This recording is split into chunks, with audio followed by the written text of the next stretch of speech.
Սիրելի ժողովուրդ, լսած կլինեք ընդդիմադիր շրջանակներից հնչող հետևյալ թեզը, որտեղ հա ԿՊՆ-ն է ընտրակաշառք բաժանում, բայց 10,000 թոշակները ինչ էին։ Այդ խելոքները չեն հասկանում մի շատ պարզ եւ պրիմիտիվ բան։ Թոշակները բարձրացնելը ընտրակաշառք տալու ուղիղ հակառակն է, որովհետեւ իրենք տասնամյակներ շարունակ թոշակները չեն բարձրացրել, որպեսզի մարդիկ ստիպված նայեն իրենց ձեռքներին եւ սպասեն այդ 10,000 ընտրակաշառքներին, որոնք իրանք կտան 5 տարին մեկ։ Հաջորդ ելույթ ունեցողին դուք երբեք չեք լսի ճորոմաբանություններ ասելուց, խոսելուց ինքնությունից, ինչ-որ կենացներ ասելուց, բայց դուք տեսել եք եւ կտեսնեք նրանց ձեր թոշակները բարձրացնելուց, լուր, անհոգնել, համեստ եւ սակավախոս, բայց ոչ հիմա, որովհետեւ ելույթ կունենա աշխատանքի եւ սոցիալական հարցերի նախարար Արսեն Թորոսյանը։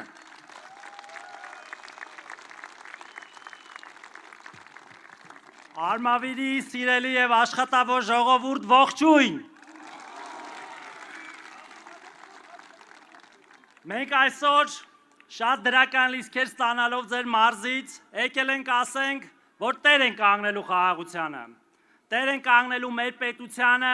մեր ինքնիշխանությանը։ Եվ այսօր մի զուգադիպությամբ նշվում է աշխարհում ընտանիքի միջազգային օրը։ Դուք գիտեք, որ ընտանիքը մեր հասարակության բջիջն է։ Եվ ուզում եմ նախ շնորհավորել այդ կապակցությամբ եւ ասել, որ պետությունը կանգնած է եւ կանգնած է լինելու մեր բոլոր ընտանիքների կողքին։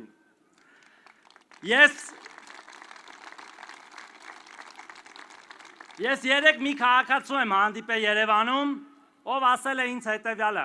ասել է մենք հիմա զգում ենք, եւ քաղաքացին կենսաթոշակառու էր, մենք հիմա զգում ենք, որ պետությունը կանգնած է մեր մեջքին եւ սիրում է մեզ։ Ասեցի ինչպես եք զգում, հայրիկ ջան։ Ասեցի ոնց ինչպես ենք զգում։ Դուք չեք, այս վերջերս բարձրացրեք կենսաթոշակը եւ նաեւ հետվճարը եւ նաեւ ապահովել մեզ բժշկական ապահովագրությամբ, առողջության ապահովագրությամբ։ Ասում եմ մենք հիմա զգում ենք, որ դա ինչ-որ բան է նշանակում եւ ոչ թե հակառակը, ինչպես պարոն Ռուբինյանը նշեց։ Եվ ես մի օրինակ բերեցի իրեն։ Ասացի հիշում ես հայրիկ ջան, 10 մի քիչ ավել տարի առաջ, երբ որ ընտրություններ էր լինում, տարբեր հատկապես համայնքներում բժշկական ակցիաներ էին անում։ Հիշում եք ժողովուրդ։ Այն որ Երևանից բժշկական խմբերով գալիս էին, դուք էլ հերթ էիք կանգնում այդ կենտրոններում, որ ձեզ հետազոտեին, որ ձեզ պետպատվերի ուղեգիր տային ու ասեին չմոռանաք ընտրել հանրապետական կուսակցությանը։ Այդ ընտրակաշառք ժողովուրդ ջան։ Իսկ այն ինչ որ մենք արել ենք, նախ խոստացած ենք եղել մեր նախընտրական ծրագրում։ Մեր նախընտրական ծրագրում գրած է եղել եւ կենսաթոշակների բարձրացումը եւ առողջության ապահովագրությունը։ Իդեպ մենք 7 անգամ բարձրացրել ենք կենսաթոշակները, 7 անգամ վերջի 8 տարիների ընթացքում։ Եվ սա ընդամենը հերթական բարձրացումն է եղել։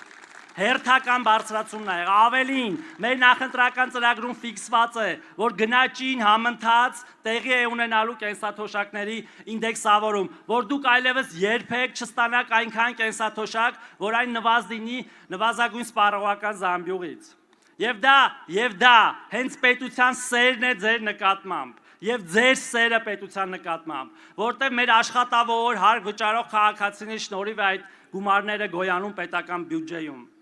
Ավելին, այդ գումարների աճը ուղղակիորեն կապված է խաղաղության հետ։ Ինչու ենք մենք եկել տեր կանգնիր խաղաղությանը կարգախոսով։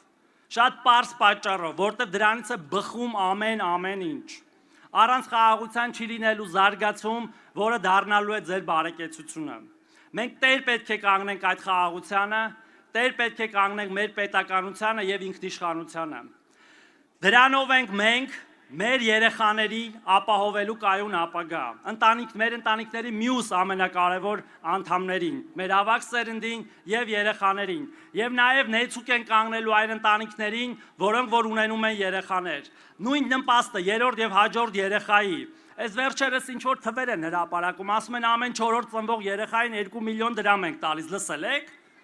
Մենք երրորդ երեխայից 4 միլիոնից ավել փող ենք տալիս, ձեր փողերն ենք ձեզ տալիս։ ամսական 50,000 դրամ չհաշված հետ վճարը 6 տարվա ընթացքում, եկել լոլոներ են կարդում։ Տարական մաթեմատիկա էլ չգիտեմ, որ ավելի վատ բան են առաջարկում, քան հիմա է։ Չնայած տեսել ենք, որ հայերեն իմանային, մաթեմատիկա էլ կիմանային։ Եվ ուրեմն սիրելի հայրենակիցներ, մենք տեր ենք խաղաղությանը, տեր ենք ինքնիշխանությանը, տեր ենք անկախությանը, սիրում եմ բոլորիդ։